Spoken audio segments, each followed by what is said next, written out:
भारद्वाज, सिसोदिया, चौहान, सिंह, ये सरनेम तो आपने अपने स्कूल में भी सुने होंगे, कॉलेज में भी देखे होंगे। जिस सोसाइटी में हम लोग रह रहे हैं वहां पर लोगों के सरनेम आपने देखे होंगे नाम के पीछे जो अक्सर लगता है। लेकिन यहां पर सवाल ये आ रहा है कि मैं ये मुद्दा क्यों उठा रहा हूं। अब आप कहेंगे कि मैं क्या यहां पर इस वीडियो में कि कास्ट बेस्ड डिस्क्रिमिनेशन करने जा रहा हूं। मैं क्यों कास्ट कर रहा हूं? देखिए, यूपीएससी हर साल अपना एक फाइनल रिजल्ट डिक्लेयर करता है सिविल सर्विसेज का, जिसके बाद लोग आईएएस, आईपीएस, आईआरएस वगैरह बनते हैं। मुद्दा यह है कि रिसेंटली 2024 में जब सीएससी 2024 का जब रिजल्ट डिक्लेयर होता है 2025 में, तो जब रिजल्ट डिक्लेयर होता है वहां पर आपका जो कैटेगरी है वो पब्लिश नहीं किया जाता। आपकी रैंक मेंशन होती है, आपका रोल नंबर, आपका नाम मेंशन होता है। लेकिन जैसे ही सर्विस एलोकेशन आती है कुछ टाइम बाद, यूपीएससी के द्वारा सर्विस एलोकेशन आती है, नॉट यूपीएससी, एक्चुअली ये डीओपीटी के द्वारा आता है। तो सर्विस एलोकेशन में वहां पर मेंशन होता है कि जनरल कैटेगरी से कौन है, ईडब्ल्यूएस से कौन है, एससी से कौन है, एसटी से कौन है। अब इस कैटेगरी के बेस पर सर्विस का एलोकेशन होता है। इस बार देखा गया है कि जब ये लिस्ट देखी गई तो वहां पर बहुत सारे नाम ऐसे थे जिनका सरनेम सिसोदिया है, भारद्वाज है, सिंह है, चौहान है, और यह माना जाता है कि ये सरनेम अपर कास्ट के हैं जो कि बेसिकली जनरल कैटेगरी में आते हैं। इन्हीं लोगों को बोला जाता है कि आप लोग क्या काम करते हैं, सोसाइटी के अंदर डिस्क्रिमिनेशन करते हैं, लोअर कास्ट के लोगों को दबाया जाता है, जिस वजह से उन्हें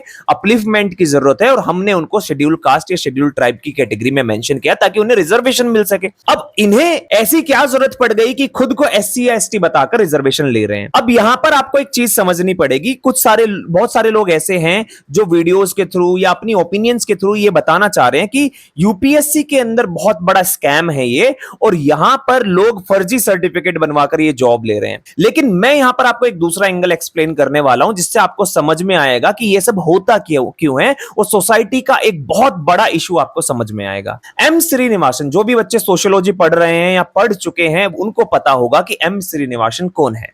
एम श्रीनिवासन ने एक थ्योरी दी थी जिसको हम कहते हैं सेंसिटाइजेशन। इस थ्योरी का मतलब क्या है? इस थ्योरी का मतलब है कि जो लोअर कास्ट होती है वो क्या काम करती है, वो अपर कास्ट को मिमिक करना स्टार्ट कर देती है। चाहे उनका रहने का तरीका हो, उनके खाने का तरीका हो, उनके उठने बैठने का तरीका हो, या फिर उनका सरनेम हो, उसको अडॉप्ट कर लेती है। वो ऐसा क्यों करती है? क्योंकि सोसाइटी के अंदर उनके साथ इतना डिस्क्रिमिनेशन हुआ है, उनको इतना ऑप्रेस किया गया है। इवन दो अगर आप देखिए किसी गांव में जाएंगे आप, वहां पर आज भी आपको इस तरीके की कंडीशन देखने को मिलेगी। तो वो लोग जब गांव से शहर में आते हैं तो वहां पर उनको कोई नहीं जानता। तो जानेंगे कैसे? जानेंगे सरनेम से। जैसे आप किसी से मिलते हैं, अपना सरनेम बताते हैं, सरनेम नहीं, आप अपना पूरा नाम बताते हैं, उसके पीछे सरनेम लगा होगा, उससे वो अंदाजा लगा लेते हैं कि आप किस कैटेगरी से बिलोंग करते हैं, और उसी के बेस पे आपसे इंटरेक्ट करते हैं।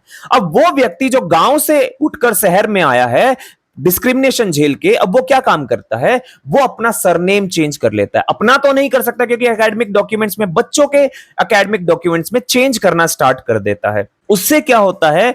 उससे देखने को मिलेगा कि जब भी वो जिन लोगों के साथ है सोसाइटी में, उसका वो सरनेम देखकर उसके साथ डिस्क्रिमिनेट नहीं करेंगे कि हम आपके साथ खाएंगे नहीं, पिएंगे नहीं, बैठेंगे नहीं, बच्चों को नहीं खेलने देंगे। इस तरीके की चीजों से वो बच जाते हैं। अब इसका दो चीजें आपको देखने को मिलेगी, इसका एक पॉजिटिव इंपैक्ट और एक नेगेटिव इंपैक्ट। पॉजिटिव इंपैक्ट इसका यह है कि लोगों के साथ जो एक्चुअली डिस्क्रिमिनेशन होता है उससे ये बच जाते हैं। क्यों? क्योंकि उनको साथ बैठने नहीं दिया जाता, खाने नहीं दिया जाएगा, उनके साथ उनको मारपीट करेंगे, कॉलेज में जाते हैं तो भी उनके साथ भेदभाव किया जाता है। लेकिन नेगेटिव एस्पेक्ट क्या है? यहां पर बहुत सारे लोग ये कहते हैं कि इससे क्या है कि वो जो उनकी खुद की कल्चरल आइडेंटिटी है उसको लूज करते जा रहे हैं। क्यों? क्योंकि वो अपनी प्रैक्टिसेस को छोड़कर वो दूसरी प्रैक्टिसेस को अडॉप्ट कर रहे हैं, जिसकी वजह से यहां पर सोसाइटी में एक टाइम के बाद वो अपनी कंप्लीट आइडेंटिटी लूज कर देंगे और वो सिर्फ दूसरी आइडेंटिटी के बन के रह जाएंगे। हमें कास्ट बेस्ड डिस्क्रिमिनेशन हटाना है, हमें कोई कल्चर को इरोड नहीं करना हर किसी की, क्योंकि इंडिया को कहा जाता है unity in diversity. We have the huge diversity. इस डाइवर्सिटी को एडमायर करना है। वेदर खाने का तरीका, बैठने का तरीका है, त्योहार है, फंक्शंस है, सारी की सारी चीजें हम जो अडॉप्ट करते हैं सोसाइटी में, वो तभी तो हम क्या हैं? डाइवर्सिफाइड हैं, बट उस डाइवर्सिटी के साथ भी यूनाइटेड हैं। इस तरीके से वो अपनी आइडेंटिटी लूज कर देंगे, और ये सबसे डोमिनेंट आर्ग्यूमेंट है। लेकिन वहीं पर कुछ लोग ये कहते हैं कि देखिए, सोसाइटी, इंडियन सोसाइटी जो है वो एक्चुअल काफी टाइम से कास्ट बेस्ड सोसाइटी है, यहां पर डिस्क्रिमिनेशन आप खत्म नहीं कर सकते। ये एक अच्छा तरीका है जिससे लोग अपनी आइडेंटिटी को चेंज कर सकते हैं। लेकिन यहां पर अगर मैं आपको एक और चीज बताऊं तो आपको एक और चीज समझनी पड़ेगी, डिस्क्रिमिनेशन कहीं खत्म नहीं हो सकता। मान लीजिए इंडिया में कास्ट बेस्ड डिस्क्रिमिनेशन है, वेस्ट में जाएंगे तो आपका पैसे के ऊपर, इसको हम कहते हैं क्लास बेस्ड डिस्क्रिमिनेशन। डिस्क्रिमिनेशन हर जगह मिलेगा, चाहे कलर के बेस पे, जेंडर के बेस पे, पैसे के बेस पे, कास्ट के बेस पे, रिलीजन के बेस पे, आइडेंटिटी के बेस पे, रीजनलिज्म के बेस पे, लैंग्वेज के बेस पे। डिस्क्रिमिनेशन कभी खत्म नहीं होगा, डिस्क्रिमिनेशन हमेशा एग्जिस्ट करेगा।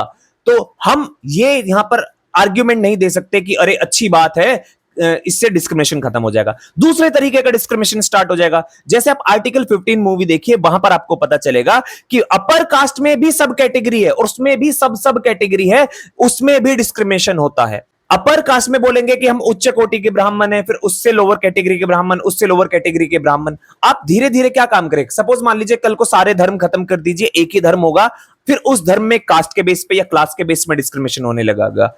आप कास्ट बेस खत्म कर दीजिए, फिर उसके अंदर सब कैटेगरी में आपका डिस्क्रिमिनेशन होने लगेगा, चाहे आपका कलर के बेस पे हो, लाइफस्टाइल के बेस पे हो, पैसे के बेस पे हो, कितने बड़े हो, कितना कमाते हो, तो डिस्क्रिमिनेशन हमेशा एग्जिस्ट करेगा। इसमें आपके क्या व्यूज है मुझे कमेंट बॉक्स में जरूर बताइएगा। और यहां पर यूपीएससी का ये स्कैम भी हो सकता है, लेकिन जो मेरी एनालिसिस है, जो मेरा व्यू है, वो ये है कि यहां पर ये लोग वही हो सकते हैं कि जिन्होंने अपना सरनेम चेंज कर लिया है। ऑलराइट, अब देखते हैं यूपीएससी इसके ऊपर अगर कोई इंक्वायरी करता है, पता चलता है कोई फर्जीवाड़ा है, तो वहां पर वो एक्शन लेगा। क्योंकि पूजा खेड़कर का एक केस आया था जिसमें उन्होंने क्या काम किया, पीडब्ल्यूडी का रिजर्वेशन लिया, फिजिकल डिसेबिलिटी का, और उसके बाद तो यूपीएससी और भी ज्यादा स्ट्रिक्ट हो गया है। ईडब्ल्यूएस का जो रिजर्वेशन ले रहे हैं उन पे भी इंक्वायरी कर रहे हैं, अदर कैटेगरीज के भी जो रिजर्वेशन ले रहे हैं उन पे भी इंक्वायरी की जा रही है। आपके जो भी व्यूज है कमेंट बॉक्स में बताइएगा। इस चैनल पे इसी तरीके की सारी चीजों का मैं एक बेसिक अंडरस्टैंडिंग आपको समझाने की कोशिश करूंगा अपने एंड से, और हम एक कम्युनिटी बिल्ड करेंगे जहां पर हम इस तरीके के सारे इश्यूज को डिस्कस करेंगे। तो आज के लिए इतना ही, थैंक यू।